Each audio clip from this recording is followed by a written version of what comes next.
झारखंड में लोकसभा की कुल 14 सीटों में से 8 सीट पर बीजेपी ने जीत दर्ज की, तो आज सुने एक सीट पर अपना कब्जा बरकरार रखा। वहीं जेएमएम के खाते में 3 और कांग्रेस के खाते में 2 सीटें आई। खास बात यह रही कि झारखंड के अनुसूचित जनजाति के लिए आरक्षित एक भी सीट पर बीजेपी जीत नहीं पाई और इन 5 सीटों पर मिली हार भारतीय जनता पार्टी की चिंता बढ़ा सकती है, क्योंकि ये सभी आदिवासी सीटें हैं। इसे लेकर अब सियासी दंगल शुरू हो गया है। झारखंड में आदिवासी एनडीए से नाराज, अनुसूचित जनजाति की 5 सीटों पर करारी हार। हेमंत सोरेन या सरना को किससे बिगड़ी बात? झारखंड की सभी 14 लोकसभा सीटों के फाइनल रिजल्ट के मुताबिक भारतीय जनता पार्टी ने अपने सहयोगी आजसू के साथ मिलकर 9 सीटों पर जीत हासिल की है। वहीं इंडिया गठबंधन के खाते में 5 सीटें आई हैं, जो कि 2019 के लोकसभा चुनाव से बेहतर है। पिछली बार कांग्रेस और जेएमएम ने एक-एक सीट जीती थी। वहीं इस बार बीजेपी को 3 सीटों का नुकसान हुआ है। पिछली बार बीजेपी ने 11 सीटों पर कब्जा किया था। बीजेपी की 11 सीटें कम होने के साथ साथ वोटों का मार्जिन भी कम हुआ है। इसमें दिलचस्प बात यह है कि राज्य की 5 एसटी सीटों में से एक भी बीजेपी के हाथ नहीं लगी।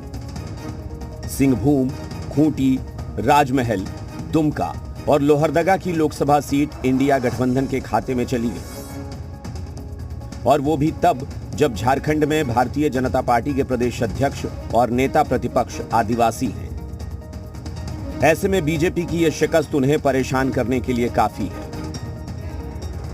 नहीं, उनके राष्ट्रीय अध्यक्ष चुनाव हार गए, आदिवासी जो प्रकोष्ठ के।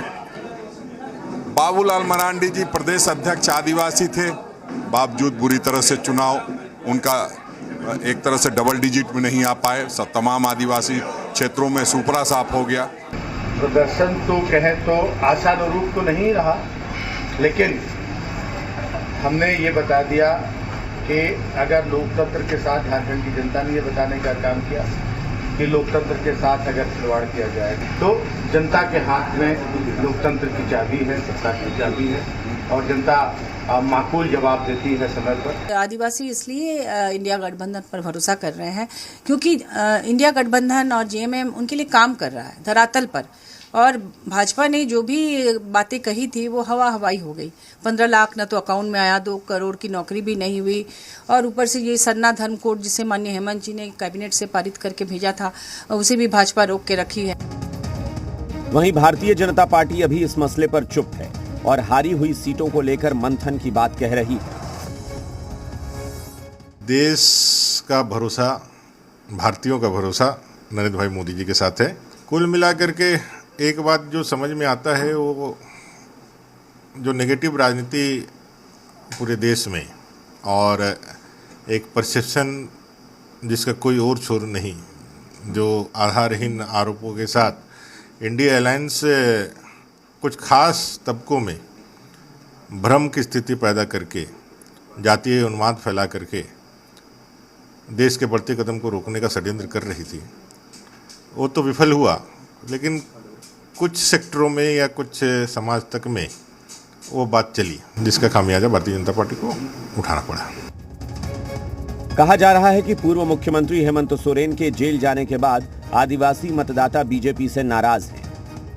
यही बात सरना धर्म कोड के साथ भी है, जिसे लागू करने की मांग लंबे समय से की जा रही है। विपक्ष का मानना है कि बीजेपी से आदिवासियों के रूठने की यही मुख्य वजहें हैं। अब ऐसे में बीजेपी के लिए हालात को बदलने के लिए काफी कम समय रह गया है, क्योंकि इसी साल झारखंड में विधानसभा चुनाव भी होने हैं। ब्यूरो रिपोर्ट, जी मीडिया।